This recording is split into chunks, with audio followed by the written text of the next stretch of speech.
पहली बड़ी खबर आप सभी जानते, एक ऐसी खबर जिसने हम सबको झकझोर के रख दिया, हैरान कर दिया। आज संसद हमले की 22वीं बरसी पर एक बार फिर वही दहशत दिखी। संसद की सुरक्षा में सेंध क्या साजिश थी, तो देखना जरूरी है। दूसरी खबर, मध्य प्रदेश छत्तीसगढ़ में नए चेहरों को के शपथ के साथ क्या बिछ गई है मिशन 2024 की मिसाल। किस अंतर्राष्ट्रीय एजेंसी ने कहा 2024 में मोदी फिर आ रहे हैं, हम आपको बताएंगे। तीसरी खबर, शिवराज ने 2 दिन में 2 बार समर्थकों के जरिए जो संकेत दिए, क्या यह शिवराज का शक्ति प्रदर्शन है, खबर यह भी है। चौथी खबर, आपके किचन में कैसे ड्रैगन ने मारी एंट्री, कहीं आपके घर में साजिश वाला लहसुन तो नहीं है। और पांचवी खबर, गाजा युद्ध के 68वें दिन क्या है नेतन्याहू का ऑपरेशन त्रिभुज। इन सभी खबरों के साथ लेकिन पहली बड़ी खबर, उससे पहले यह देखिए आप। क्षेत्रों में रहने वाले लोगों के लिए भी है। सभा की कार्यवाही 2 बजे तक स्थगित की जाती है। सीटों के बीच में जंप करता हुआ जंप जैसे ही तीसरी पे जंप कर रहा था तो तुरंत हम 6-7 एमपी लोग भागे।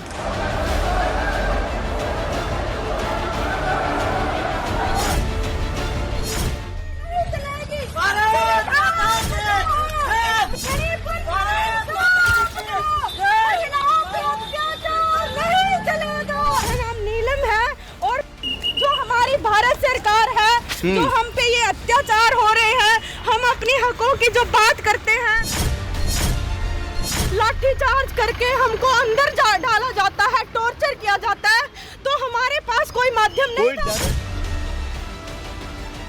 हम किसी संगठन से नहीं है, आम जनता है, स्टूडेंट है हम, क्योंकि हम बेरोजगार हैं। ये हर जगह हमारी आवाज को दबाने की कोशिश करते हैं। ये नहीं चलेगी, ये बंद करो। भारत माता की जय। मैडम को क्या मिला ये सब करके? As a matter of fact, कितने लोग इस पूरे इनके घटनाक्रम से, इनकी इस हरकत से उनका नुकसान हुआ है। विजिटर गैलरी का पास बंद हो चुका है। आज संसद पर हमले की 22वीं बरसी है और आपने जो तस्वीरें देखी वो संसद की सुरक्षा में चूक की है। जिस दिन संसद भवन परिसर में 22 साल पहले हुई घटना को याद किया जा रहा था, संसद की सुरक्षा में चूक की एक ऐसी खबर आई जिसने पूरे देश को हैरान कर दिया। 2 अनजान लोग संसद की सुरक्षा चक्र को तोड़ते हुए दर्शक दीर्घा तक पहुंच गए। दोनों यही नहीं रुके, दर्शक दीर्घा से छलांग लगाते हुए दोनों ने लोकसभा में पहुंचते हैं और फिर स्पीकर की चेयर की तरफ बढ़ने की कोशिश की। इस दौरान आरोपियों ने सदन के अंदर कलर स्मोक स्टिक चलाई और नारेबाजी की। भले ही इस घटना में किसी तरह का कोई नुकसान नहीं हुआ, लेकिन ये घटना भी संसद पर हमले जैसी ही गंभीर है। कितना गंभीर है ये मामला, हम आपको बताएंगे, लेकिन पहले ये रिपोर्ट देखिए, जिससे आपको समझ में आ जाएगा कि संसद के अंदर और बाहर करीब 20 मिनट तक क्या हुआ।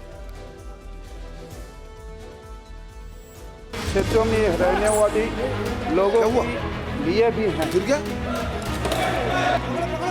सभा की कार्यवाही 2 बजे तक स्थगित की जाती है। जगह लोकसभा, वक्त हुआ था दोपहर ठीक 1:01। लोकसभा में 2 अनजान लोगों के घुसने से हंगामा मच गया। शोरगुल के बीच सदन के अंदर पीले रंग के धुएं का गुबार फैल गया। चारों तरफ अफरा तफरी मच गई। संसद की सुरक्षा में सेंध कैसे लगी, आपको पूरा घटनाक्रम बताएं, उससे पहले आपको कुछ फ्रेम पीछे लेकर चलते हैं। ये वो वक्त था जब पश्चिम बंगाल से बीजेपी सांसद खगेन मुर्मू सदन में बोल रहे थे। तभी सदन के अंदर अफरा तफरी मची। पीछे से कुछ आवाजें सुनाई दी, शोर बढ़ा तो बीजेपी सांसद ने बोलना बंद कर दिया। लिए भी है। गिर गया, लिए भी है। गिर गया। पहले सांसदों को लगा कि कोई विजिटर्स गैलरी से नीचे गिर गया है, लेकिन इसके कुछ ही सेकंड बाद सदन के अंदर पकड़ो पकड़ो का शोर गूंजने लगा। लोकसभा की कार्यवाही के लाइव प्रसारण में देखा कि नीले रंग की शर्ट पहने एक व्यक्ति विपक्षी बेंच की तरफ से होते हुए लोकसभा स्पीकर की कुर्सी की तरफ दौड़ रहा है। लोकसभा में मौजूद सांसद इस शख्स को दबोचने के लिए उसकी तरफ बढ़े। पकड़े जाने से बचने के लिए ये व्यक्ति डेस्क पर छलांग लगाते हुए भागने की कोशिश करने लगा।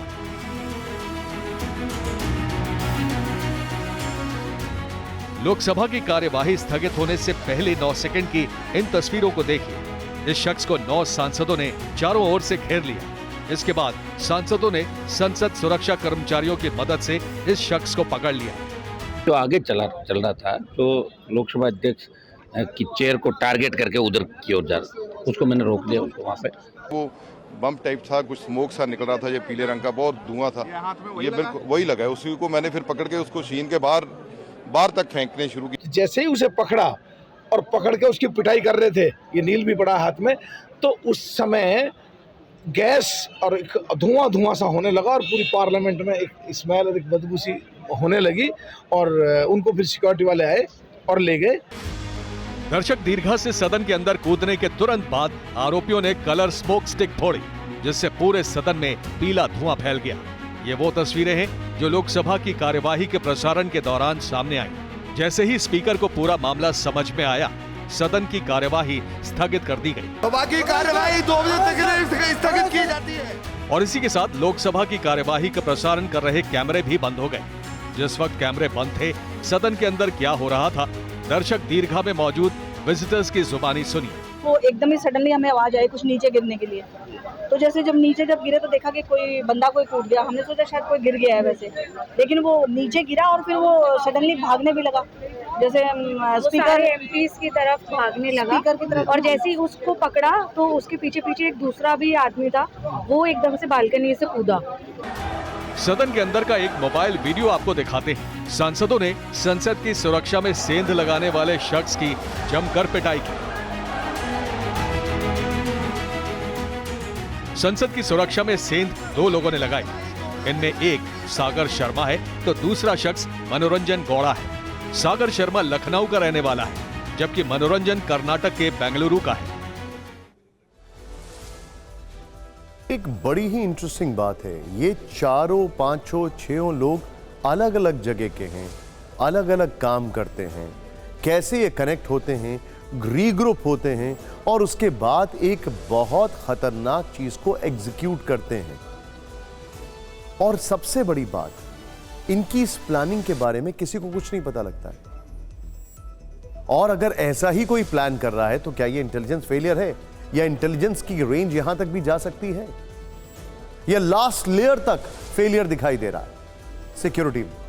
संसद की सुरक्षा में सेंध लगने के बाद हड़कंप मच जाता, होम मिनिस्ट्री हरकत में आती। गृह सचिवालय अफसरों के साथ खुद संसद भवन पहुंच गए।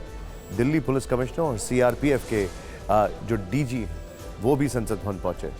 दिल्ली पुलिस की कई टीमों को जांच के काम में लगाया गया है। फॉरेंसिक दस्ते ने संसद भवन परिसर से कलर स्मोक के सैंपल लिए। आरोपियों से लगातार पूछताछ की जा रही है। आरोपियों के बैकग्राउंड की चेक किया जा रहा है, जिससे ये पता लगाया जा सके कि संसद के अंदर इस तरह की हरकत करने के पीछे उनकी मंशा क्या थी। बड़ा सवाल ये इंफॉर्मेशन है कि इन लोगों ने रेकी करने के बाद ऐसा किया। रेकी करने के बाद किसी को कुछ नहीं पता चला। मनोरंजन गौड़ा, सागर शर्मा, नीलम, अमोल शिंदे, ये वो नाम हैं जिन्होंने संसद की सुरक्षा में सेंध लगाकर कई सवाल खड़े कर दिए हैं। यही वो 4 लोग हैं जो संसद परिसर में पहुंचे थे। इनमें से 2 लोग सागर शर्मा और मनोरंजन विजिटर पास के जरिए सदन के अंदर दाखिल हुए। सागर शर्मा और मनोरंजन ने लोकसभा में पहुंचकर कलर स्मोक स्टिक के जरिए गैस स्प्रे की। पहला आरोपी 35 साल का मनोरंजन कर्नाटक के बेंगलुरु का रहने वाला है। दूसरा आरोपी सागर शर्मा लखनऊ का रहने वाला है। तीसरी आरोपी 42 साल की नीलम जो हरियाणा के जींद की रहने वाली है। चौथा आरोपी 25 साल का अनमोल शिंदे महाराष्ट्र के लातूर का रहने वाला है। अब तक की जांच में पता चला है कि चारों आरोपी एक दूसरे को पहले से जानते हैं। चारों फेसबुक फ्रेंड हैं और सोशल मीडिया के जरिए एक दूसरे से जुड़े थे। सवाल यह है कि मनोरंजन और सागर शर्मा ने संसद की सुरक्षा में सेंध कैसे लगाई। आखिर मनोरंजन और सागर शर्मा संसद की विजिटर्स गैलरी तक पहुंचे कैसे। आरोपी मैसूर से बीजेपी के सांसद प्रताप सिम्हा के नाम पर विजिटर पास लेकर सदन के अंदर पहुंचे थे। दरअसल मनोरंजन के पिता देवराज बीजेपी सांसद प्रताप सिम्हा के जानकार हैं। आरोपी मनोरंजन पिछले कई महीनों से सांसद प्रताप सिम्हा से लगातार लोकसभा देखने के लिए पास की मांग कर रहा था। इसके लिए बजाबते उसने उनके मैसूर ऑफिस से लेकर दिल्ली ऑफिस तक कई बार कॉल किए। आज सुबह मनोरंजन अपने साथी सागर के साथ सांसद के घर पहुंचा, जहां से उसने लोकसभा के लिए 2 पास लिए। मनोरंजन और सागर शर्मा ने कलर स्मोक स्टिक जूते के अंदर छिपाकर रखी थी। सदन के अंदर आरोपी ने कलर स्मोक स्टिक निकाली और फिर स्प्रे कर दिया। तो आपको क्या बता के गया था? हमको तो ये सब कुछ नहीं, हमको तो बोला दोस्तों के पास जाना है मुझे काम से, और कुछ ऐसा काम मुझे धरना प्रदर्शन के लिए ये कह रहा था, मुझे लड़कों के साथ जाना है। 2 आरोपी संसद के अंदर दाखिल हुए और 2 आरोपी नीलम और अनमोल शिंदे संसद परिसर में बाहर इंतजार करने लगे।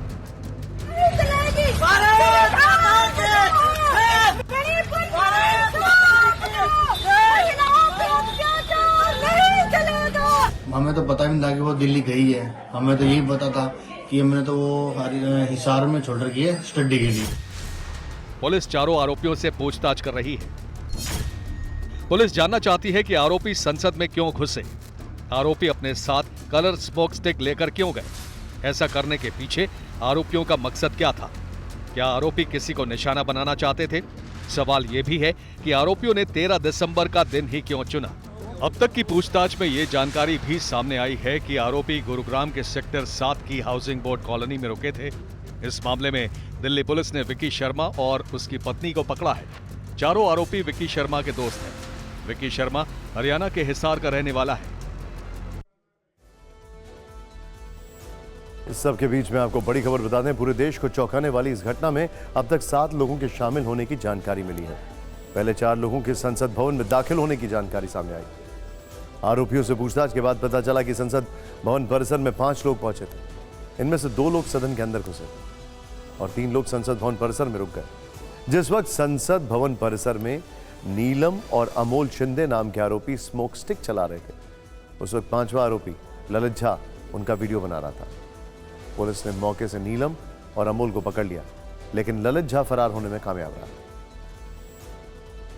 2 संदिग्धों का संसद के अंदर घुसना और फिर सदन के अंदर स्मोक स्टिक चलाना बहुत बड़ी बात। यह वही सदन है जहां प्रधानमंत्री बैठते हैं, जहां देश के गृह मंत्री बैठते हैं, जहां देश के सांसद बैठते हैं। जिस वक्त सदन में आरोपियों ने स्मोक स्टिक चलाए, कांग्रेस नेता राहुल गांधी भी मौजूद थे। इस घटना के चश्मदीद खुद सांसद। जब कार्रवाई स्थगित होने के बाद सांसद बाहर आए, उन्होंने क्या कहा, क्या उनके ऊपर बीती, ये रिपोर्ट में। सभा की कार्यवाही 2 बजे तक के लिए स्थगित की जाती है। पहले वो आगे वाले पिलर को लटकते रहे, लटकने के बाद में कूद पड़े, एक के पीछे दूसरा भी कूदा। कूदने के बाद में दोनों ने बेंच के ऊपर से कूदना स्टार्ट कर दिया और एकदम से धुआं जो है वो उठने लगा, अफरा तफरी मच गई। हाथ में कुछ थी, उसे भारी भरकम मतलब गैस निकलते थे। सदन के अंदर हमारे सारे एमपी जितने साथी हैं वो पकड़ लिए दोनों को, कोई सिक्योरिटी वाले नहीं, सारे एमपी उनको पकड़ लिए। तो हलचल हुई तो सबसे पहला काम तो मेरा ये था कि मैंने हाउस को एडजर्न किया। जुरावर चल रहा था, कोई पैनिक नहीं था, कोई भय नहीं था। इत्मीनान से उनको पकड़ा, कुछ थोड़ा सा काबू में करने के लिए थोड़ी बहुत पिटाई भी लड़कों की हुई। With canisters which could emit smoke. The smoke could have been toxic. It could have been poisonous, or it could have even been smoke bombs. We do not know, but it emitted an yellow smoke, and this is a serious breach of security. Temple of democracy, in the mother of democracy पे इस तरीके का हमला होता है, ये दिखाता है सिक्योरिटी ब्रीच है और उस पर कार्रवाई होनी चाहिए। आरोपी संसद में स्मोक स्टिक लेकर गए। आपके मन में सवाल होगा कि आखिर ये स्मोक स्टिक क्या होता है। तो पहले ये समझ लीजिए कि स्मोक स्टिक को कई नाम से जाना जाता है। इसे स्मोक कैन या स्मोक ट्यूब भी कहते हैं। स्मोक स्टिक कंप्रेस्ड कलर यानी रंग से भरा होता है। स्मोक स्टिक को खोलने पर रंगीन धुआं निकलता है। कुछ स्मोक स्टिक से आवाज के साथ धुआं भी निकलता है। इसी वजह से इसे कलर बम भी कहते हैं। स्मोक स्टिक का इस्तेमाल आमतौर से जश्न, प्रदर्शन या इमरजेंसी के दौरान सिग्नल देने में किया जाता है। हालांकि इससे निकलने वाले धुएं से आंखों और फेफड़ों को नुकसान पहुंच सकता है। एक हैरान करने वाली बात यह है, संसद परिसर के अंदर घुसने से पहले कई बार मेटल डिटेक्टर होते हैं, राइट? हाथ से स्कैनिंग की जाती है। किसी ने जूते में भी कुछ छुपाया है तो भी उसकी वॉक में एक लिम्प होगा, कुछ होगा जिससे पता लग सकता है देयर इज समथिंग रॉन्ग। वो सारे सर्विलांस पॉइंट्स, वो सारे चेक पॉइंट्स क्यों फेल हो गए? स्मोक स्टिक को बनाने में किसी भी तरह के मेटल का इस्तेमाल नहीं होता है। इसमें महज कागज और हर्बल कलर ही होता है।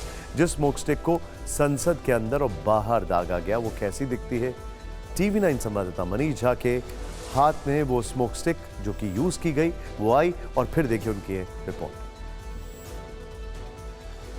इस वक्त जो चीज आप मेरे हाथ में देख रहे हैं, जिसका इस्तेमाल न केवल संसद परिसर में बल्कि सदन के भीतर किया गया था। सदन के भीतर जिस स्मोक बम का इस्तेमाल किया गया था, ठीक वही सदन के भीतर जिसका इस्तेमाल किया गया था, ठीक उसी स्मोक बम को इस वक्त आप TV9 के कैमरे पर देख रहे हैं। ये वो स्मोक बम है जिसका इस्तेमाल, आप सोचिए इतना बड़ा स्मोक बम अगर आप कहीं से जूते में लेकर जाएं, पेंट में लेकर जाएं, कैसे लेकर जा सकते हैं? क्योंकि आपको पार्लियामेंट की सिक्योरिटी वाले चेक करते हैं। इसके बाद भी अगर आप सदन के भीतर लेकर चले जाते हैं, इसके बाद भी अगर आप सदन के भीतर इसको इस्तेमाल कर पाते हैं, तो कितनी बड़ी सुरक्षा में चूक है, सुरक्षा में सेंध लगाई गई है, यह आप अंदाजा लगा सकते हैं। ऐसा लग रहा है कि आरोपियों ने संसद में जाने और फिर स्मोक स्टिक फोड़ने की प्लानिंग कई दिन तक करी। इसी वजह से आरोपियों ने संसद की दर्शक दीर्घा तक जाने के लिए पास का इंतजाम किया। पहले 2 आरोपी दर्शक दीर्घा पहुंचे। दर्शक दीर्घा से सदन के बीच की दूरी सिर्फ 6 फीट है। आरोपी दर्शक दीर्घा से छलांग लगाकर सदन में पहुंच गए। ये सब कितना खतरनाक था, आपको एक रिपोर्ट के जरिए दिखाते हैं। 5 संदिग्ध 4 लेयर की सुरक्षा को चकमा देकर संसद परिसर में घुसे और इनमें से 2 सदन के अंदर घुस गए। ये सब कैसे हुआ, अब इसे लेकर छानबीन हो रही है। लेकिन संसद में आज जो कुछ हुआ उसने कई सवाल खड़े कर दिए हैं। सवाल यह है कि आरोपी स्मोक स्टिक लेकर संसद के अंदर कैसे घुसे। सवाल यह भी है कि संसद हमले की बरसी पर कड़ी सुरक्षा क्यों नहीं थी। सुरक्षा एजेंसियों के पास पहले से जानकारी क्यों नहीं थी। आरोपी एक नहीं, कई स्मोक स्टिक लेकर संसद परिसर में घुसे। क्या सिक्योरिटी गेट पर आरोपियों की तलाशी नहीं ली गई? इस घटना की उच्च स्तरीय जांच करा रहे हैं। जांच के उपरांत इसके जो निष्कर्ष निकलेंगे उसके अनुरूप अपनी कार्रवाई भी सुनिश्चित करेंगे। हमारे जो पार्लियामेंट की जो सिक्योरिटी है सर, अपने जो सिक्योरिटी जो निहत्ते वो पुराने सदन को बचाने में सफल हुई थी, वो निहत्ते हमारे लोग आज कमी दिखाई दे रहे हैं सर। ओके। ये दिल्ली पुलिस कहाँ से आ गए, लेकिन हमारे निहत्ते जो सदन की हमारे छोटे मोटे ऑफिसर थे वो कहाँ गए? विषय बताता हूं। उनको सर खाली कर दिया गया सर। इस चूक के बाद सवाल ये भी पूछे जा रहे हैं कि अगर आरोपी स्मोक स्टिक की जगह कोई विस्फोटक ले जाते तो क्या होता, क्योंकि आरोपी संसद परिसर में स्मोक स्टिक लेकर पहुंच गए तो हैंड ग्रेनेड भी जा सकता था। इससे आगे की भी कहानी हो सकती है, जिसकी ओर भी दिल्ली पुलिस को इन्वेस्टिगेट करना चाहिए और शायद कर भी रहे। यह स्मोक स्टिक यूज करना, जिसका कलर आप यहां पर देख रहे हैं, ये देखिए, क्या यह किसी बड़ी चीज का सिग्नल था? सोचिए, क्या यह कुछ इंडिकेशन था? क्या किसी और ग्रुप को एक्टिवेट करने की यह कोशिश थी? मैं चाहूंगा इस फ्रेम पे जरा इसको लीजिए राहुल, टाइट फ्रेम में। ये देखिए, ये जो स्मोक स्टिक आप देख रहे हैं यहां पर, क्या ये जो स्मोक स्टिक है इसके पीछे की कोई और स्ट्रैटेजी थी कि जैसे ही स्मोक स्टिक हो फिर फला चीज करो, फिर फला चीज करो, या फला लोगों को मैसेज मिलेगा तब वो ये करो? ये स्मोक स्टिक क्यों लेकर आए? अटेंशन सीकिंग से ज्यादा क्या ये कुछ अलर्ट कॉल भी था? संसद में आज जो कुछ हुआ वो काफी खतरनाक है। 5 लोग कड़ी सुरक्षा को चकमा देकर संसद के अंदर पहुंच गए। सवाल यह है कि अगर आरोपी कलर स्मोक स्टिक लेकर सदन में पहुंच गए तो क्या वो दूसरी खतरनाक और जानलेवा चीज नहीं ला सकते थे? अगर ऐसा होता तो क्या होता? अगर स्मोक स्टिक में किसी तरह का खतरनाक केमिकल होता तो क्या होता? इसका अंदाजा लगाइए। यह भी सोचने वाली बात है कि अगर स्मोक स्टिक में कोई जहरीली और जानलेवा गैस होती तो यह घटना और कितनी बड़ी हो सकती थी। अगर आरोपी किसी सांसद को बंधक बना लेते तो क्या होता? संसद की सुरक्षा में सेंध लगाने वाले आरोपी बीजेपी सांसद के पास से सदन में दाखिल हुए थे। आपके मन में सवाल होगा कि संसद की विजिटर्स गैलरी यानी दर्शक दीर्घा में एंट्री कैसे होती है? कैसे आप दर्शक दीर्घा में बैठकर संसद की कार्रवाई देख सकते हैं? इसके लिए संसद सचिवालय से पास की आवश्यकता होगी। इस पास के लिए किसी सांसद या फिर संसद के किसी अधिकारी के जरिए अप्लाई किया जाता है। संसद की कार्रवाई देखने के लिए 1 घंटे का समय मिलता है। संसद की कार्रवाई देखने के लिए विजिटर्स गैलरी यानी दर्शक दीर्घा है। संसद भवन परिसर के अंदर किसी को भी मोबाइल और लैपटॉप ले जाने की अनुमति नहीं। इन्हें सुरक्षा गेट पर जमा कराना होता है, जिसके लिए आपको एक टोकन दिया जाता है। सोचिए, बहुत बड़ा सिक्योरिटी लैप्स है, बियॉन्ड डाउट। लेकिन अब खबर 2 राज्यों में बीजेपी सरकार की। आज मध्य प्रदेश और छत्तीसगढ़ में मुख्यमंत्रियों ने शपथ ली। बड़ी खबर आपको दिखा रहा हूं। उनके साथ दो डिप्टी सीएम का भी शपथ ग्रहण हुआ। सबसे पहले मध्य प्रदेश में मोहन यादव सरकार को शपथ दिलाई गई। उनकी सरकार में जगदीश देवड़ा और राजेंद्र शुक्ल को मुख्यमंत्री बनाया गया। इसके बाद दोपहर में छत्तीसगढ़ की नई सरकार का शपथ ग्रहण होता है, जहां विष्णुदेव साय सीएम बने, जबकि अरुण साव और विजय शर्मा को डिप्टी सीएम बनाया गया। इस दौरान भोपाल और रायपुर दोनों जगह प्रधानमंत्री मोदी मंच पर मौजूद हैं। राजस्थान में अभी शपथ ग्रहण बाकी है, लेकिन इन तीनों राज्यों में सीएम और डिप्टी सीएम के चुनाव में जिस तरह से जाति समीकरण साधा गया है, उसे पीएम मोदी के 2024 प्लान का हिस्सा माना जा रहा है। हम ऐसा क्यों कह रहे हैं, आइए देखते हैं। मध्य प्रदेश में ओबीसी नेता मोहन यादव को सीएम, तो दलित चेहरा जगदीश देवड़ा और ब्राह्मण नेता राजेंद्र शुक्ल को डिप्टी सीएम बनाया गया। छत्तीसगढ़ में आदिवासी नेता विष्णुदेव साय के जरिए बीजेपी ने पूरे देश में आदिवासी वोटर्स को संदेश दिया। ओबीसी अरुण साव और ब्राह्मण विजय शर्मा को मुख्यमंत्री बनाया गया। राजस्थान में बीजेपी ने ब्राह्मण भजन लाल शर्मा को मुख्यमंत्री बनाकर सवर्ण जातियों को भी बड़ा मैसेज दिया। डिप्टी सीएम दिया कुमारी राजपूत समुदाय से आते हैं, दूसरे डिप्टी सीएम प्रेमचंद बैरवा दलित वर्ग से आते हैं। यानी बीजेपी ने 3 राज्यों में ओबीसी, आदिवासी, दलित और सवर्ण 4 बड़े समुदायों को लुभाने की कोशिश की। लोकसभा की 84 सीट अनुसूचित जाति तो 47 अनुसूचित जनजाति के लिए रिजर्व है। एक अनुमान के मुताबिक देश की करीब 228 सीटों पर ओबीसी का असर है। इसी तरह से बीजेपी ने करीब 359 सीटों का हिसाब दुरुस्त कर लिया। जिस तरह से सोशल इंजीनियरिंग की गई, उस हिसाब से इसे प्रधानमंत्री मोदी का सरप्राइज लगातार कहा जा रहा है। इसका असर क्या होगा, ये 2024 में पता चलेगा। लेकिन इसी बीच जानी मानी अंतर्राष्ट्रीय रेटिंग एजेंसी फिंच ने अनुमान जताया कि अगले साल भी मोदी सरकार आएगी। ऐसा क्यों होगा और इसके पीछे क्या वजह है, ये रिपोर्ट देखिए। मैं डॉक्टर मोहन यादव, मैं जगदीश देवड़ा, मैं राजेंद्र शुक्ला भारत के संविधान के प्रति सच्ची श्रद्धा और निष्ठा रखूंगा। मैं विष्णुदेव साय, मैं अरुण साव, मैं विजय शर्मा विधि द्वारा स्थापित भारत के संविधान के प्रति सच्ची श्रद्धा और निष्ठा रखूंगा। लोकसभा चुनाव में अब 3 महीने बचे हैं, लेकिन मध्य प्रदेश, छत्तीसगढ़ और राजस्थान की ये तस्वीरें बताती हैं कि इसकी तैयारी प्रधानमंत्री नरेंद्र मोदी शुरू कर चुके हैं। इन नए चेहरों और उनकी जाति समीकरण का 2024 के चुनाव में वोटों पर कितना असर होगा, इसका नतीजा आना अभी बाकी है।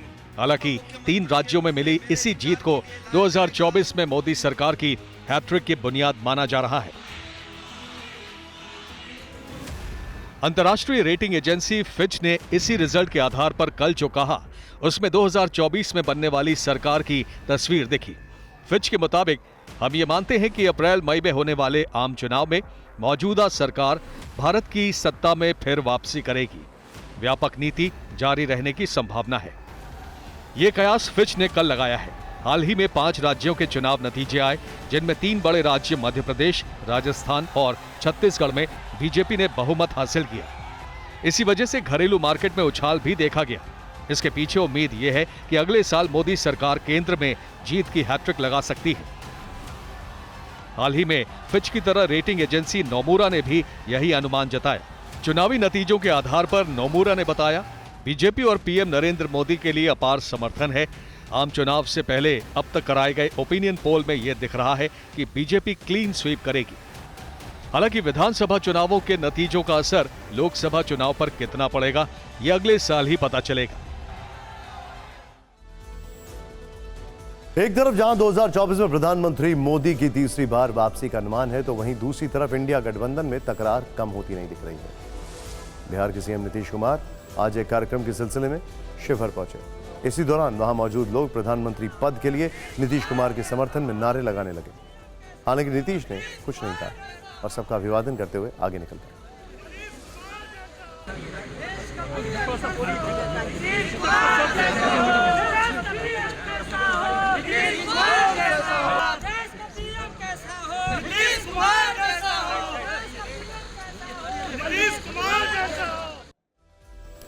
नीतीश कुमार 24 जनवरी को वाराणसी में रैली भी करने वाले हैं। उनके कार्यकर्ता उन्हें पीएम पद का दावेदार बता रहे हैं, तो उधर ममता बनर्जी ने भी कुछ ऐसे ही संकेत दिए हैं।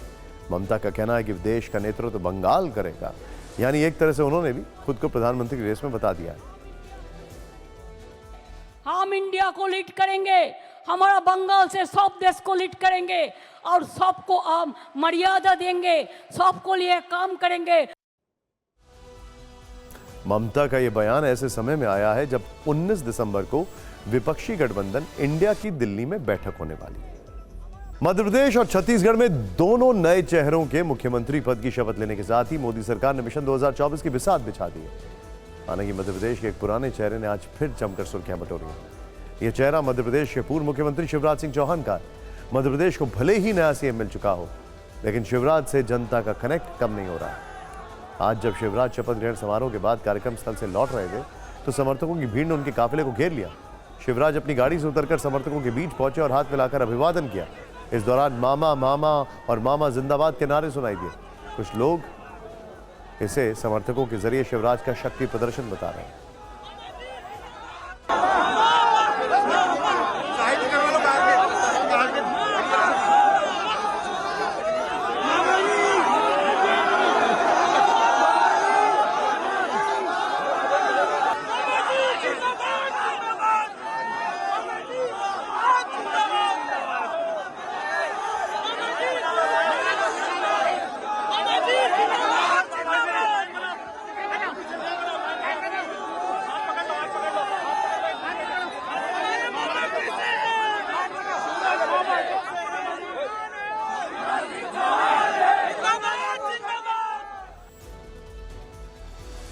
एक शब्द बड़े दिनों के बाद आपने देखा होगा स्क्रीन पर, उसका नाम है मास लीडर्स।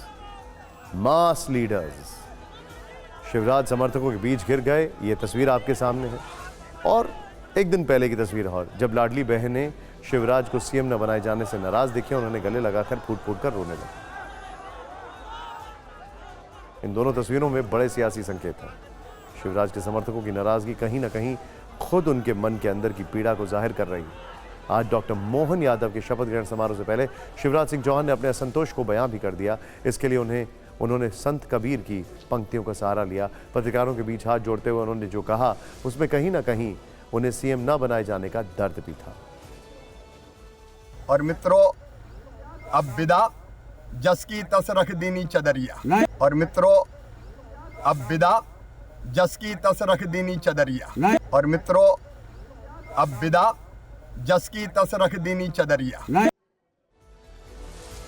जस की तस रख दीनी चदरिया का अर्थ है जैसा मिला था वैसा ही सौंप दिया। साफ है कि शिवराज ने इन पंक्तियों के जरिए जो संकेत देना था और जिसे देना था वो दे दिया।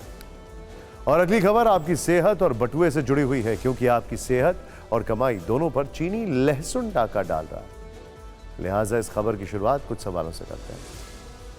क्या आप खाने में स्वाद बढ़ाने के लिए हरी सब्जी की दुकान पर कहते हैं कि भैया बड़े बड़े और सफेद दिखने वाले लहसुन ही देना, या फिर ये कहते हैं कि ऐसे लहसुन देना जिसमें कोई दाग धब्बे नजर ना आए?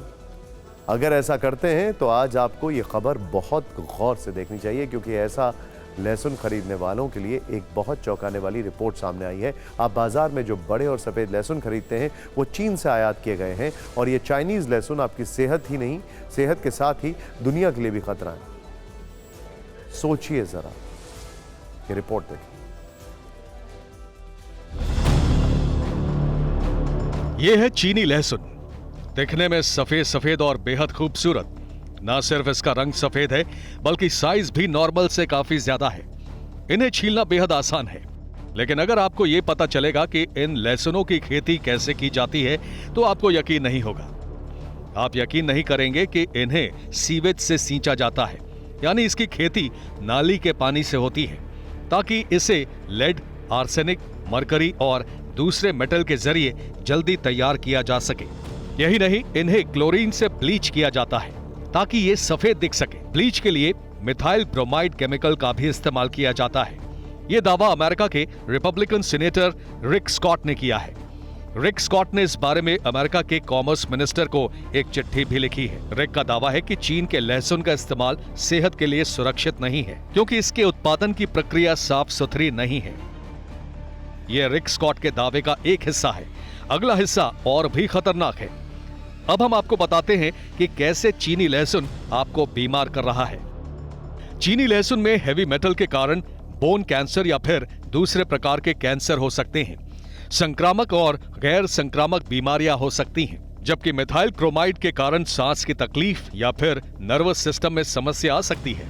सांस की तकलीफ, नर्वस सिस्टम की तकलीफ ये होती है, जिसके कारण अमेरिका ने अभी इसको इंटरनल सिक्योरिटी थ्रेट डिक्लेयर किया है कि इसके लहसुन को खाने से थ्रेट हो सकता है। हेवी मेटल्स के कारण arsenic, lead, mercury, cadmium, bone marrow suppression जिसके कारण एनीमिया का होना और लंबे समय तक बहुत मात्रा में अगर आपके शरीर में जमा हो जाए तो कई प्रकार के कैंसर का भी कारक बनता है ये सारे हेवी मेटल्स। ये खतरा इसलिए भी बड़ा है क्योंकि चीन दुनिया में लहसुन का सबसे बड़ा निर्यातक देश है, जबकि अमेरिका और भारत जैसे सैकड़ों देश इसके उपभोक्ता हैं।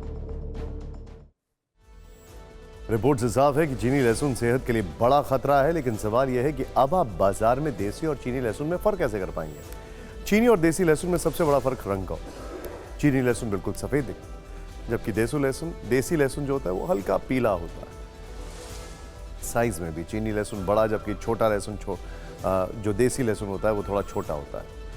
इसके साथ ही दोनों लहसुन के स्वाद में भी फर्क होता है। देसी लहसुन में स्मेल बहुत ज्यादा होती है, चीनी लहसुन में स्मेल ना के बराबर होती है। ये तो फिक्र हुई आपकी सेहत की, लेकिन चीनी लहसुन आपके बटुए पर भी भारी है। कैसे, अब आपको ये दिखाते हैं। चाइनीज लहसुन देसी लहसुन से 50 से 100 रुपए प्रति किलो महंगा बिक रहा है। चीनी लहसुन के आयात से किसानों को काफी नुकसान हो रहा है, क्योंकि लोग चीनी लहसुन ज्यादा खरीदते हैं क्योंकि ये साइज में बड़ा होता है। चीन अपनी साजिश में किसी भी हद तक जा सकता है। उधर इजराइल भी हमास के सफाई पर को लेकर सारी हदें पार करने के लिए बेताब हो रहा है। इजराइल ने युद्ध के 68वें दिन हमास के ठिकानों पर आसमान, जमीन और समंदर तीनों दिशाओं से विध्वंसक प्रहार किया। आसमान से गाजा सिटी में इजराइल ने भीषण बमबारी की। आईडीएफ की एयर स्ट्राइक से गाजा दहल उठाया। जमीन पर इजरायली फोर्सेस के टैंक कहर बरपा रहे हैं। गाजा में एक साथ कई टैंक्स ने हमास के ठिकानों पर गोले दागे। आसमान जमीन के साथ इजरायली नेवी भी समुद्र से बड़े हमले की तैयारी कर रही है। इजराइल ने अपने SAR 6 क्लास वॉरशिप को उतार दिया है। संकेत साफ है कि नेतन्याहू अब जल्द से जल्द हमास का नामो निशान मिटाना चाहते हैं।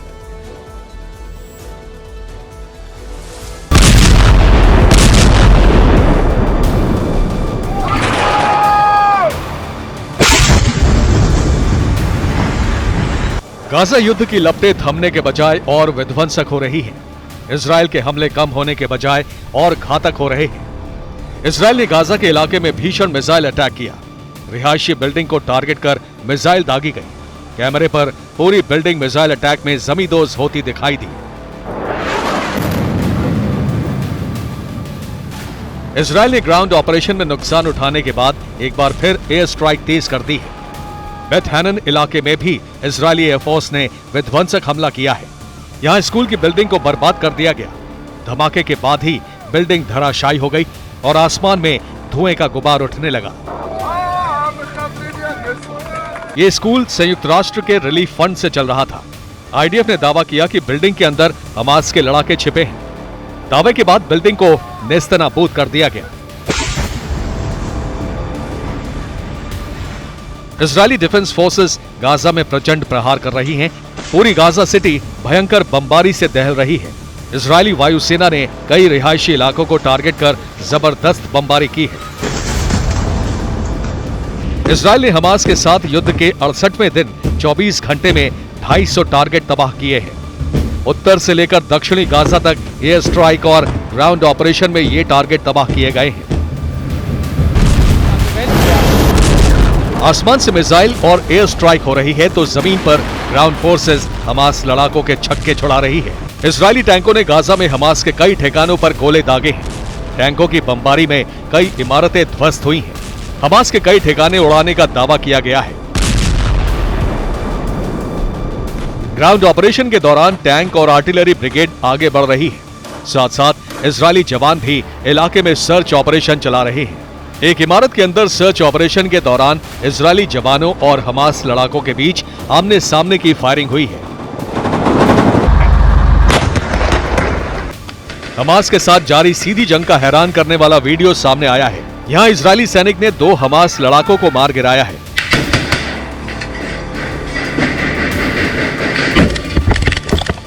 आसमान और जमीन से इजरायल के हमले आपने देखे। जल में भी इजरायल ने हमास का वजूद मिटाने के लिए जबरदस्त तैयारी की है। इजरायली नेवी समंदर से हमास के खिलाफ बड़े हमले की तैयारी कर रही है। इसके संकेत इन तस्वीरों से मिले हैं। इजरायल ने रेड सी में सार 6 क्लास वॉरशिप उतार दिए हैं। ये शिप इजरायल को जर्मनी से मिले हैं। ये डिप्लॉयमेंट हमास के साथ साथ हूती से भी निपटने का प्लान है, क्योंकि हूती लगातार इजरायली शिप्स को टारगेट कर रहा है और आगे भी टारगेट करने की धमकी दे रहा है।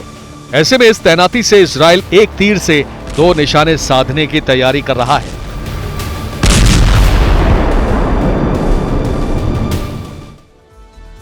जिस तरह से इजरायल पूरे गाजा में भीषण बमबारी और हमले तेज कर रहा है, जिस तरह से इजरायल के हमलों में कई बेगुनाह फिलिस्तीनी मारे जा रहे हैं, इससे राष्ट्रपति चुनावों की तरफ बढ़ रहे बाइडेन दबाव में हैं और नेतन्याहू पर अपनी रणनीति बदलने के लिए प्रेशर बना रहे हैं। इजरायल अमेरिका के बीच तनातनी बढ़ गई है। सवाल यह है कि क्या मिडल ईस्ट की जंग में इजरायल अकेला पड़ जाएगा? अमेरिका के साथ छोड़ते ही क्या ये इलाका विश्व युद्ध की आग में घिर जाएगा?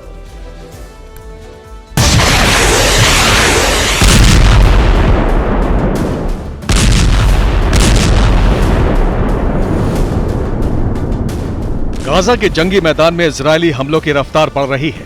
उधर राष्ट्रपति चुनाव के मैदान में बाइडेन की लोकप्रियता दूसरे प्रतिद्वंदियों के मुकाबले घट रही है। कई सर्वे एजेंसी के अनुमान ये साबित कर रहे हैं। अब इसका असर इजरायल हमास युद्ध पर पड़ता दिखाई दे रहा है।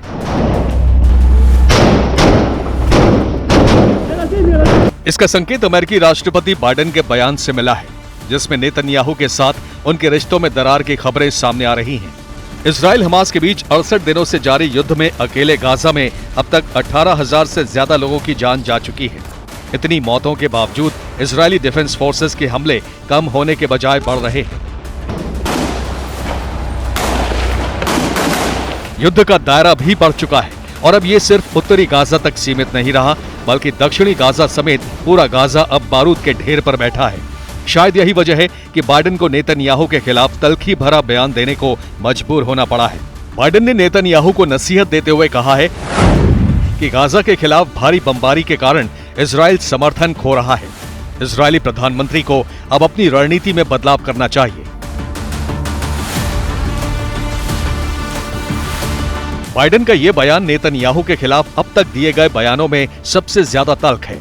साथ ही ये बयान इजरायल और अमेरिका के रिश्तों में आई दरार की तरफ भी इशारा कर रहा है।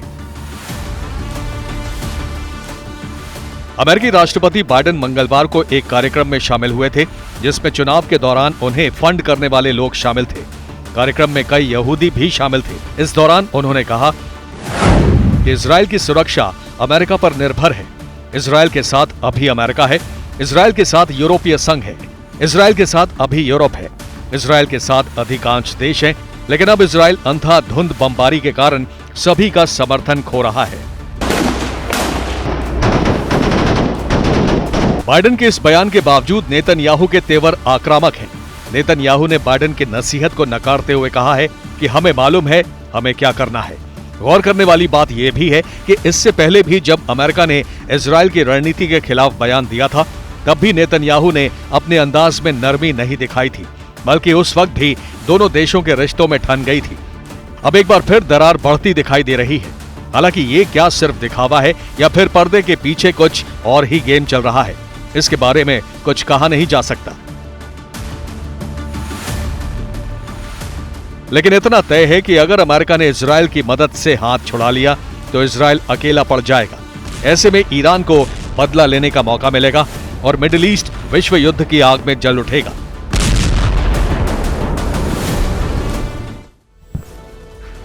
हालांकि अभी कुछ देर पहले इजरायल की विदेश मंत्री एली कोहन की प्रतिक्रिया सामने आई है, जिसमें उन्होंने कहा है कि उनका देश युद्ध जारी रखेगा, चाहे अंतर्राष्ट्रीय सहायता मिले या ना मिले। उन्होंने यह भी कहा है कि सीज़फायर हमास के लिए तोहफे की तरह होगा और ये एक बार फिर इजराइल के लिए खतरा साबित होगा। यहां पर नोट करने वाली बात है, उनके विदेश मंत्री का यह बयान एक प्रेशर टैक्टिक्स भी हो सकता है, क्योंकि कतर से जो हालात हैं वो खराब होते जा रहे हैं इजराइल के, और कतर ही सबसे बड़ा मीडिएटर है इजिप्ट के अलावा। उधर गाजा युद्ध में सीज़फायर का मुद्दा एक बार फिर उछला। संयुक्त राष्ट्र महासभा में इससे जुड़े प्रस्ताव पर वोटिंग हुई। भारी बहुमत के साथ गाजा सीज़फायर का प्रस्ताव पारित किया गया। इसके पक्ष में 153 देशों ने वोट किया, जिसमें भारत भी शामिल रहा, जबकि अमेरिका और इजराइल समेत 10 देशों ने इसके विरोध में वोट किया। 23 देशों ने मतदान में हिस्सा ही नहीं लिया। लेकिन इसी दौरान संयुक्त राष्ट्र महासभा में इजराइल के अधिकारी हमास के खूंखार याह्या सिनवार का पोस्टर लहराने लगे। उन्होंने साफ कहा कि इजराइल को किसी कीमत पर याह्या सिनवार चाहिए, तभी गाजा में सीज़फायर हो सकता है। मतलब ये कि फिलहाल युद्ध विराम की संभावना नहीं है और गाजा में इजरायली बारूद का बरसना जारी रहेगा, और अभी भी याह्या सिनवार से ये कोसों दूर है।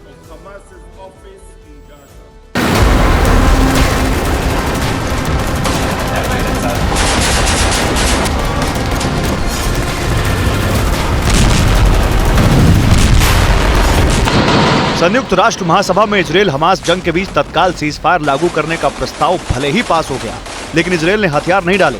उसने खुलेआम इस प्रस्ताव को मानने से इनकार कर दिया।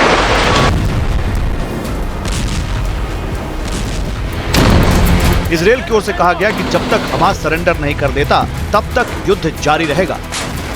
संयुक्त राष्ट्र में इजराइल के राजनयिक गिलाद एर्दन ने अपने देश का पक्ष रखते हुए एक पोस्टर लहराया। इस पोस्टर पर सबसे ऊपर लिखा था, सीज फायर के लिए डायल करें। फिर एक टेलीफोन नंबर, याह्या सिनवार की फोटो है और नीचे उसका नाम लिखा है। इजराइल ने बताया कि अगर युद्ध विराम करवाना है तो सिनवार उसे चाहिए। I have an idea. If you want a real ceasefire, here is the right address. This is the phone number of Hamas's office in Gaza. You can all call and ask for Yahya Sinwar. Tell Hamas to put down their arms, turn themselves in and return our hostages. This will bring a complete ceasefire that will last forever. Yahya Sinwar Gaza पट्टी में Hamas का सबसे बड़ा commander है। यही वो खूंखार चेहरा है जिसे 7 अक्टूबर को इजराइल में हुए नरसंहार का मास्टरमाइंड माना जा रहा है। वो दिन जब हमास लड़ाकों ने इजराइल के अंदर घुसकर तांडव मचाया था और करीब 1200 लोग मारे गए थे। 7 अक्टूबर के बाद से ही गाजा में विध्वंस मचा है। याह्या सिनवार को ढूंढने में इजराइल की फौज ने एड़ी चोटी का जोर लगा दिया है। हमास के खात्मे के साथ उसका एक मिशन सिनवार को दबोचना भी है। गाजा युद्ध के दौरान कई बार ऐसी खबरें आईं कि सिनवार का पता चल गया है और आईडीएफ उसके करीब पहुंच चुकी है। हालांकि अब तक वो पकड़ा नहीं जा सका है। कहा जा रहा है कि याह्या सिनवार दक्षिणी गाजा में हो सकता है। सिनवार के पीछे सिर्फ इजराइल की फौज ही नहीं पड़ी है, बल्कि मोसाद और शीन बेट के खूंखार एजेंट भी उसकी तलाश में हैं। बेंजामिन नेतन्याहू ने ऐलान किया है कि गाजा में जंग हमास के खात्मे के बाद ही खत्म होगी। इसके अलावा इजराइल ने हमास के एक टॉप कमांडर को चुन चुनकर मारने का भी सीक्रेट प्लान बनाया है, चाहे वो दुनिया के किसी भी कोने में क्यों ना छिपे हो। मोसाद और शीन बेट के जासूस इस मिशन को शुरू भी कर चुके हैं।